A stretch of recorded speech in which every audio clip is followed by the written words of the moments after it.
Сайн байцгаана уу үзэгчдээ. Улсын хурлын 2024 оны сонгуульд нэр дэвшигчтэй хийж буй ярилцлага 159 студиэс та бүхэндээ хүрч байна. За яг одоо бид Улсын хурлын сонгуульд иргэний хөдөлгөөний намаас жагсаалтаар нэр дэвшигч Аюушийн Мөнхбаттай уулзж байна. За үзэгчдээ энэ өдрийн амар амгалан гэрээ амар мэндүү. За сонгуул танай намын хувьд одоо хэрхэн эхлэв? Ерөнхийдөө одоо намын дэд дарганы хувьд энэ удаагийн сонгуульд яаж оролцож байна танай нам?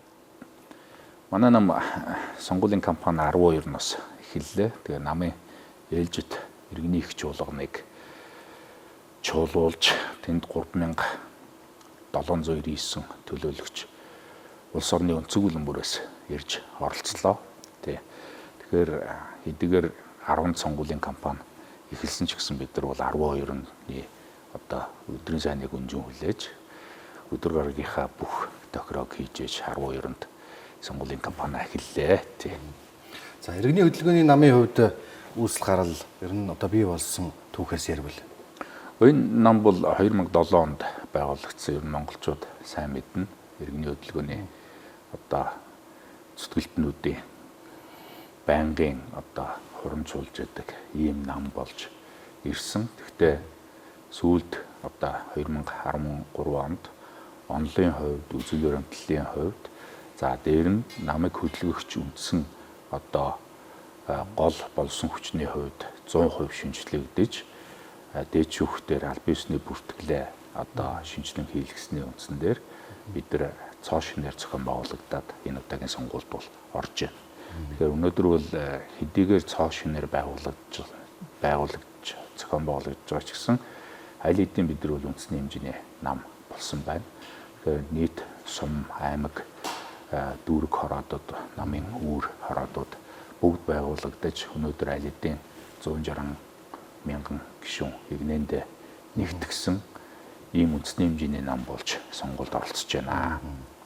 Сонгуульд ер нь одоо бүхэл тойрогт өрсөлдөж байгаа бах олон нэр дэвшигч байгаа юу?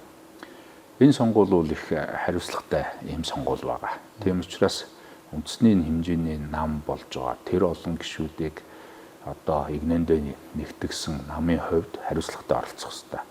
Энэ хариуцлагаа ухамсарлаад бид нар бол нийт 13 тойрогт 126 мандатн дээр 126 нэр дэвшигчээ одоо намын иргэний багц чуулганаараа батламжилж сонгуулийн ерөнхий оронд бүртгүүлсэн байж байгаа. За бүртгэл дээр бас 2 гишүүн маань бүдэрч ингээд 124 гишүүнийг 13 тойрог дээр нэр дэвшүүлж байна. Тэгэхээр энэ бол бас үндэсний хэмжээний намын хувьд за өмнө одоо 30 гаруй жил болж байгаа, за 10 жил болж байгаа өнөөдрийн парламентын намуудаас гадна иргэдэд сайхан сонголтыг бий болгож байгаа ийм үйл хэрэгэл гэж ингэж харж байгаа юм. За манай иргэний хөдөлгөөний нам альва нам эвслэл одоо өөр ингэсэн үзэл баримтлалыг өмнө барьдаг тийм ээ. Үзэл баримтлалын хувьд, онлын хувьд. Онл бол бидэнд ийзэн байхгүй.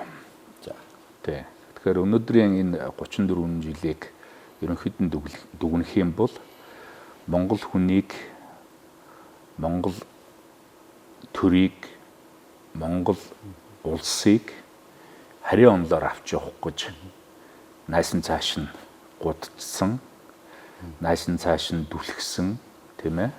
За дээр нь бүр мухардуулсан ийм муухар үйл ажиллагаанууд бол явж ирсэн. Энэ чагуулгаараа бас иргэний хөдөлгөөний нам дээр жинхэнэ Монголоо гэсэн сэтгэлтэй зөвхөн сэтгэл байхаас гадна үйл хэрэгтэй ийм олон сайхан эрдэмтэн мэрэгжилтнүүд за дээр нь залуучууд эх орончууд бол цугласан байгаа. За гэхдээ эх орончууд гэхээр өнөөдөр хүн болгоо эх оронч гэдэг ингээ хашгираад байгаа. Тэгтэл яг эх оронч байхын утга учирыг мэдж байгаа юм уу? Ер нь эцэг оронч байх боломжч байсан юм биш үү гэж тийм ээ. Тэгээ энэ бүгдэд бид нар онлын бүрэн тайлбартай онлоосоо урган гарсан хатуу зарчмуудтай тэр зарчмын дагуу бүрэн дүүрэн өөрөөр нийгмийн харилцаа засгийн үйл хэрэг за тэгээд Монгол төрийн чанарт бүрэн тэнцсэн ийм суурь концепцийг бид нар сая иргэний их чуулганаараа намынхаа илтгэлээр бүрэн дүүрэн орон даяар нийт ард түмэндээ сонирдууллаа. Тэгэхээр энэ бол сүүлийн 700 гаруй жил ер нь монголчуудаас их алсарсан боловч яг монголчуудын уг язгуурын тэр сонсох ёстой үннийг л боддоор нь сонсож байгаа. Тэ. За, намын хувьд та иргэний хөдөлгөөний намынхаа дэд дарга. Тийм учраас одоо нэвтрүүлгээр бас нэр дэвшигчтэй ингээд танилцуулбал ер нь олон сайхан одоо иргэний хөдөлгөөний зүтгэлтнүүд нэр дэвшиж байгаа баг. Тухайлбал хэн юм байна? Энэ дээр таньдаг ч юм уу эсвэл тэрийг энийг гэж онцлох бол шаардлага байхгүй.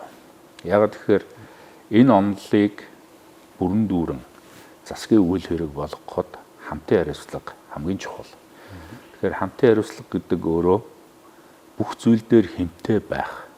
Дээр нь сүлдлэгдэн буй тэр мөн чанар нь эргээд тухайн хүний бүрэн дүүрэн өөрийг нь илэрхийлэхээс гадна үйл хэргийг нь бүрэн дүүрэн авч явах ийм л одоо том хүчний тухай ойлголт байгаа. Тэгэхээр энэ бүгд дээрээ бүрэн сүлдлэгдсэн судлаа бүрэн эзэлсэн ийм эзэд бол энэ нам дээр улсын хурлд өөрөөр хэлбэл нэр дэвшиж байгаа. Тийм учраас өөрөөр хэлбэл тэрийг нэрийг гэж онцлохоосоо илүү ер нь нийтээрээ яг нэг болж чадсан энэ намын хамт олон монголчууд бидэнд юуг тань мэдүүлж чадах юм юуг бас үйл хэрэг болгож авч явж чадах юм бэ гэж. Тэгэхээр манай намын сонгуулийн ураа бол Монгол сонголт гэсэн ийм ураатайгаар бид нар оролцож байгаа. Монгол сонголт гэдэг урааг тайлбарлахын тулд бид нар бас хоёр зүйлийг ярилцах заавал шаардлага гарна. Тэгэхээр Монгол улс, Монгол төр, Монгол хүнийг хөгжүүлэхийн тулд бид Монгол байхаас арга байхгүй. За энэ нэг хэрэг. За нөгөө талд нь бид нар сүүлийн 34 жил энэ арчил гэж зүйлийн учрыг олох гэж бас янз бүрээр хоорондоо нилээдгүй юм боллоо, тийм ээ. Тэгтэл яг арчил өөрөө юу юм бол? Хийм бол гэхээсээ илүү арчлыг яаж бид нар нийгмийн харилцаанд яаж энэ Монгол ахуйдаа яаж Монгол хүн дээрээ өөрөөр хэлбэл бүрэн дүүрэн тань мэдүүлэх ёстой юм бэ гэж. Тэгтэл арчил бол өнөөдрийн одоо намуудын ярьдгаар бол харийн юм шиг юм хэлээд байгаа. Тэгтэл яг үгийнх нь үндсийг арчлыг анх тодорхойлсон тодорхойлтуудаас ингээд ухаад үзэх юм бол өөрийгөө засаглах гэдэг үг байгаа. Тэгэхээр өөрийгөө гэдгээр нь тодорхойлоод хөөвөл өөрийгөө гэж юм. Би өөрөө гэх юм бол намайг бүрэн дүүрэн тодорхойлох тэр тодорхойлт маань юу юм? Би Монгол хүн гэдэг л юм байна. Тэрэн шиг бид хоёрыг бас нийлүүлээд тодорхойлоо гэх юм бол монголчууд л гэж хэлнэ. Монгол залуучууд л байна гэж хэлнэ. Тийм учраас өөрөөр хэлбэл арчил гэдэг бол яг Монгол төр, Монгол засгийг яаж өөрөөр хэлбэл бүтээж авч явд юм бэ гэж.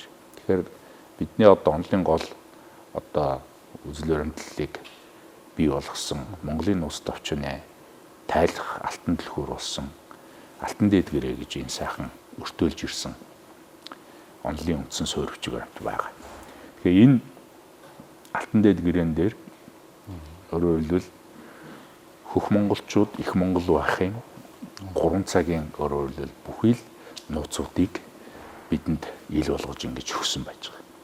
Тэгэхээр энэ ил болсон зүйлээр өөрөөр хэлбэл бид нар өнөөдөр төрөө таних тэр таньсан төрөө өөрөөр хэлбэл мөн чанарт нь нийцэж авч явахын тулд яаж засгийн үйл ажиллагааг хэрэгжүүлдэг, нийгмийн харилцаагаа яаж бүтээдэг, тэрний үр дүнд бид нар хэрхэн улсаа хөгжүүлдэг юм бэ гэдэг энэ бүх харилцааг л өөрөөр хэлбэл бүрэн дүүрэн тодорхойлж байгаа. Энэ чагуулгаараа манай намын одоо дэвшүүлж байгаа бүрийн хөтөлбөр за намын үндсэн үзэл баримтлал энэ бүх зүйлүүд бол монголчуудын өөрийнх нь юм. Энэ чагуулгаараа бид нар нийгмийн харилцааны үндсэн одоо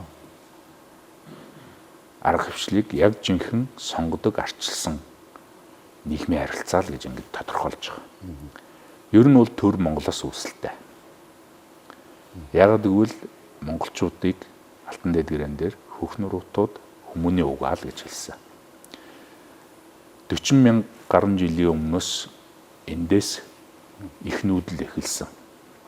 Хамгийн анхны нүүгч нар нь бол одоо Америк ТV уугуул иргэд буюу бидний ярьж сурснаар бол индианчууд тийм ээ. За гэх мэтлэнгээр дараагийн их нүүдлүүдийн үр дүндэл өөрөөр хэлбэл энэ цэнхэр дэлхий дээр угсаатнууд үүсэн бий болсон. Тэгэхээр угсаатан гэдэг чинь бол яг тухайн байгаа газар орондоо байгаль зүйн онцлогт нь бүрэн дүүрэн оршин амьдрах нөхцлөө тохируулж чадсан хүнийг л хэлээд байгаа. Тэгэхээр тэр хүний олонлог өөрөөр хэлбэл угсаатан болсны ар дээр үндэстэн болж үргэлдэж бий болж байгаа. Үндэстэн болж ээж өөрөөр хэлбэл улс гэр болж байгаа. Тэгэхээр тэр үндэстэн болох үндсэн өөрөөр хэлбэл үзэл санаа, үзэл баримтлал бол өөрөөр хэлбэл төрийн тухай ойлголт юм байна. Тийм учраас төрийн ойлголт бол монголчуудын юм. Тийм учраас энэ бол хамгийн цэврээрээ тэгээд хамгийн одоо онлын бат одоо суурьтайгаар монголчуудад л энэ байдаг. Тэ. За энэ сонгуульд үндсэн хуулийн өөрчлөлтөөр одоо өөр тогтолцоогоор сонгуул хийж байна тийм ээ. Ховдын цөлсөн пропорционал. Тэгэхээр энэ дээр сонгуулийг ерөнхийдөө улс төрийн одоо улсын хурлд санал суудлал авах гэж байгаа намууд маань яаж харж байгаа. Хууль эрх зүйн хувьд боломж одоо шинэ намууд хэр олгогдож байна. За яг шинэ нам эсвэл хуучин нам ч гэдэг юм уу. За эсвэл парламентын нам, гудамжны нам ч гэдэг юм уу. Ийм ярианд бол би дургуй. Тэгэхээр намыг ямар хэрэгцээгээр байгуулдаг байлгадаг хамгийн чухал юм байна. Тэгэхээр алтан дэдгэрэн дээр бол улс үүсгийн үндэс нь бол гэр бүлийн харилцаа юм а гэж. Тэгэхээр гэр бүл гэхээр бид нар өнөөдөр эхнэр нөхөр хоёрын нөгөө өрх хүлтэйгээ хойлоод байдаг. Тэгтэл гүйчилж эргэцдийн 5 тухайн орон зайг бол гэр гэж хэлнэ гэж алтан дэдгэрэн дээр хэлж байгаа. Тэгэхээр нам гэдэг хэрэгцээ, нам гэдэг одоо энэ бодиттой оршихуйг ямар хэрэгцээн дээр дулгуурлаж бий болгосон юм бэ гэж. Тэгтэл бидний өвгөд аль 13 дугаар зуунд 2 намтай байсан баг. Нэг нь их эзэн Чингис хааны Тэнгэрийн зарлиг нам, нөгөөх нь Гүр хаан Жомухагийн Иргэний зоригдол гэдэг 2 нам байсан баг. Тэгэхээр энэ 2 нам өөрөөр хэлбэл их Монгол улсыг тунхаглахад нэгдэд нэг нам болж өөрөөр хэлбэл улс гэрээ авч явж исэн ийм түүхтэй. Тэгэхээр ерөөсөө намын хэрэгцээ юу юм гэхээр нийт улс үндэстэн, нийт ард түмнийг гэгэрлийн хэрэгцээ буюу танимтгүн хэрэгцээгээр нь бүрэн дүүрэн нэгдмэл байлгах тэр хариуцлагыг буюу тэр хэрэгцээг хангаж идэг этгээдийг л нам гэж хэлээд байгаа. Тэгэхээр өнөөдөр үндсэн хуулийн дэх намын талаарх ойлголт. За тэгээд дээр нь үндсэн хуулийг ер нь юун дээр суурлаад хийчвэ гэдэг. Тэ? Тэгэхээр нэгэнт үндсэн хууль байгаа бол тэрийг төрүүлсэн заавал уг нь бол онол байх хэвээр. Тэгэхээр таны түрүүн ийзэм асуугаад эхэлдэг чи уул нь бол зөв. Тэгэхээр бид нэр харийн өмнө дээр тулгуурласан үндсэн хууль тэрэн дээр нь зохицуулсан намын харилцаагаар л өнөөдөр том жижиг эсвэл парламентын гудамжны гэдэг ингээд юм байгаад байгаа. Тэгтэл уул нь эн чи юугаараа уралдаж явах хэрэгтэй юм гэхээр иргэдэд өрч байгаа тань мэдхүү. Иргэдийг гэгэрлийн хэрэгцээгээр нь нэгдмэл байлгадаг тэр тань мэдхүү. Тэр дотроо Монгол хүнийг Монгол хүн чинь яг ийм шүү. Монгол гэдэг нэр чинь энэ шүү. Монгол гэдэг улс чинь энэ шүү. Монгол төр гэдэг чинь ийм зүйл байдیں۔ Энийг л төр гэж хэлдэг юм. Төрийн алтан хайрцагны бодлого гэдэг чинь энэ юм шүү гэдэг ингээд бүгдээрнгийн бид нар маш тодорхой иргэдэд таниулах хэрэгтэй. Энийг таньчуулал уг нь иргэн гэдэг байгаа. Тэгтэл өнөөдөр бид нар улсынхаа иргэн гэдгээ зарим нь мартцсан. За улс нь бүр мартчихсан. Ийм л явж ирсэн. Тэгтэл ерөөсө төрөөрөө бадардаг юм ба. Төрөөрөө бадарч байгаа зүйлийг л өөрөөр хэлбэл иргэн гэж хэлээд байгаа. Тий. За баярлалаа танд. За нэвтрүүлгийн ярилцлагт улсын хурлын сонгуульд иргэний хөдөлгөөний намаас жагсаалтаар нэр дэвшигч намын одоо дид дарга Аюуши Мөнхбат оролцлоо.